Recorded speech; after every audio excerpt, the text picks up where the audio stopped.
Folks, get ready. We are going to start to hear about downtown doom loops. I want to go ahead and step back and talk about what a commercial or downtown doom loop is, how it starts, how it keeps going, how it picks up momentum. Then we could step back and say, hey, are any of our downtowns set up for this? So let's welcome the guys to the show. Dion, how you doing? And this was a topic that one of your friends suggested. So shout out to her. Howdy, I'm doing great. Yeah, my friend Chesla reached out and said, what happens in a city when a lot of employers and stores, like Walmart and Bartles, whatever it is, CVX and all of this, just pull their stores out because of the crime, because of the politics, because of whatever's going on? Well, I wanted to say one of the things I do is I don't invest in cities. If somebody asks me, where's your portfolio? I always say it's between Olympia and Tacoma and Washington State, but not in Olympia or Tacoma in Washington State. There you go. Because that tends to be where the issues are coming up. And I think your title says it all, the downtown doom loop, where downtown you have, when you have someone like Millennial Mike, right, a first responder who's not allowed to pursue. You have stores that they raised the felony level. When I was doing loss prevention or working in law enforcement, it was $250. So $251 hit felony level. Now it's closer to $1,000. And even then they probably don't pursue. So a lot of stores are pulling out. Well, what happens to your tenants when they can't shop? If there's literally no Walmart to go to, it's not like it wasn't Macy's, it was JC. No, let's say the one, Nordstrom's pulling out. Like if a store like that, which is an anchor store for malls, pulls out, that impacts the mall, that impacts people, that it becomes the doom loop.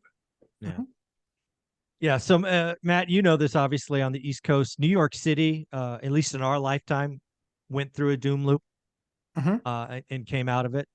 So they are real. They absolutely can occur. They are nasty. But also, if you happen to buy at the bottom, you can make $1 billion. Correct. So again, when you think about urban core, downtown areas, and doom loops, what are the first couple things that you think about? Yeah, I mean, I think so many of the cities are heading that way because, how to get canceled in 3, 2, 1. They're the most woke. Sorry, they're woke, and that's kicking their ass. It just is what it is. Look at all these cities with all these policies. They're getting absolutely slaughtered. You don't see the street after street after street of homeless people. Just look at Facebook. I look at Facebook and friends that are investors in Dion's area, and they're like going up and down the street, and you see, okay, you can have this $1 million house, or you can have this $45 tent, and they're in exactly the same place. Your choice. So, whatever anybody wants to believe, the facts are the facts, which is the cities are getting more unsafe. The cities are absolutely becoming a bigger and bigger problem with businesses not able to afford the rents based on the fact that when a business pulls out, it takes all those coffee breaks, lunch breaks, Mike, you and I are near and dear to, QBR food and end of quarter food, right? The last 3 days of a quarter. And they're like, no, we're going to bring in dinner. You're like, you're going to bring in crap dinner, aren't you? But they want to keep you there in the office. And so you get fed until like 11 o'clock at night. Like that's how you keep me in the office. So I think that those things will continue to happen. They'll continue to get worse. And then there will be policy, right? Usually they figure it out. But to your point, that's timing the market, not time in the market. But if you can time that market where you're just like, you know what, I think it's hit its bottom. I think San Francisco, San Diego, pick your spot. I think it's hit the bottom. So this is, again, I look at a doom loop from the economic perspective, right? All this is absolutely right. But when you think about a doom loop, you have to follow the money. So what does follow the money in a downtown corridor mean? It typically means taxes.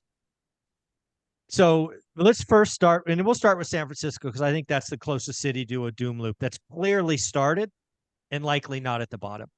First, you're going to have a lot of office buildings vacant, which is then going to cause office vacancies to rise. They are going to then have the value crash. Then you're going to have foreclosure sales. There was a building just off Market. I forget the street name, but anyways, the debt was like $150 million and it ended up trading at $40 million. So a 70% haircut on the debt. But guess what? In California, that resets property taxes, right? That building maybe was $200 million last roll. Now it's $40 million. That's a lot less taxes. So again, you're going to have a tax base that is just dwindling. And if you don't know anything about San Francisco and really any city, they're spending next year's money now, but their coffers are not going to be as full, and they won't be as full for years. So are they going to raise taxes or cut spending? Guess what guess what they're going to do. Taxes. It's so again, you have less people in the office is going to hurt property taxes. Then you have less people shopping at coffees and QBRs and all of that. Then you have retailers leaving, which begets more retailers leaving. Then then residential property values take a hit, which we're already seeing in San Francisco. So it is real. The doom loop that's going to come to some cities is real, and it's not fast. It's years. San Francisco's office buildings are being reset now, but they'll be reset over the next 2 or 3 years, and they're only going one direction. That's down, which directly impacts taxes. So it could absolutely happen. It won't happen everywhere. Like Chesla brought up San Diego. Now, I don't know anything about San Diego, and maybe I'm just oriented to San Francisco because it's so close to home. And oh, by the way, I canceled my lifetime goal of season tickets because it was so freaking unsafe to go there. I'm not hearing the same thing about San Diego, but again, maybe my data points are completely different. But yeah, that's what the doom loop's real. It's absolutely real. Well, I agree.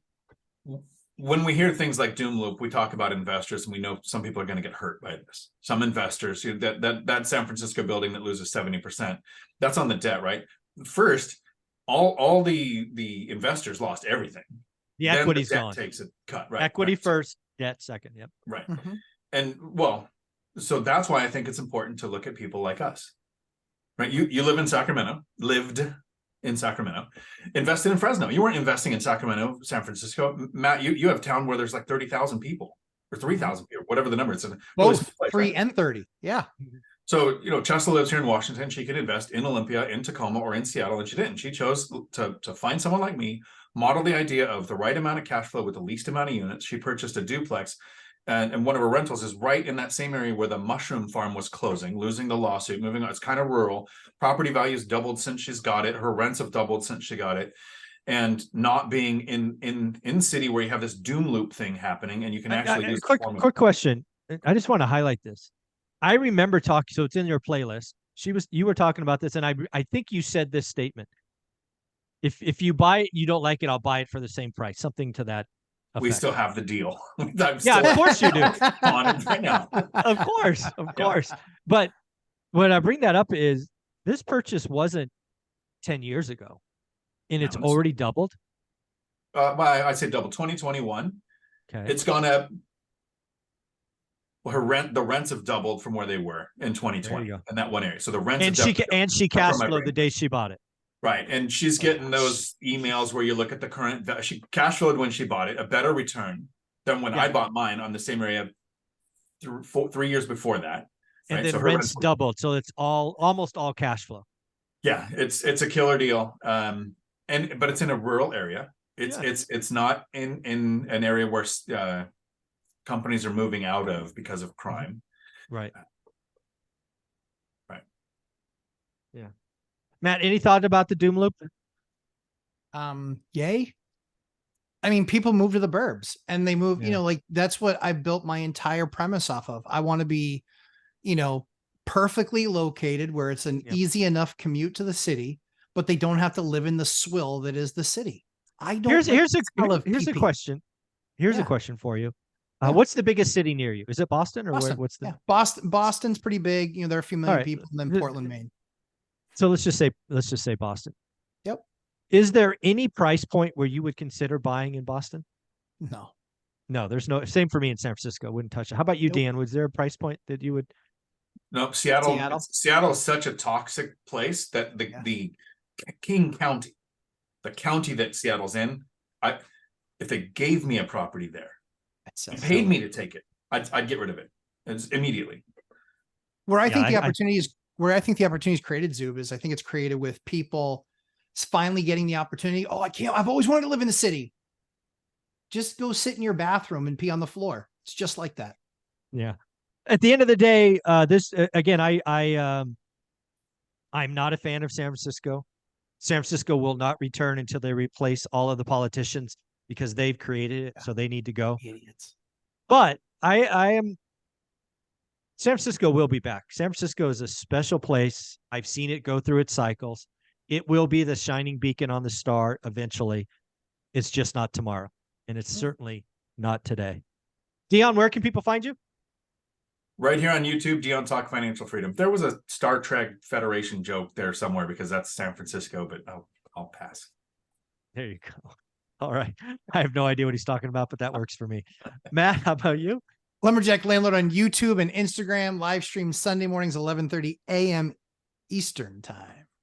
Thank you, buddy.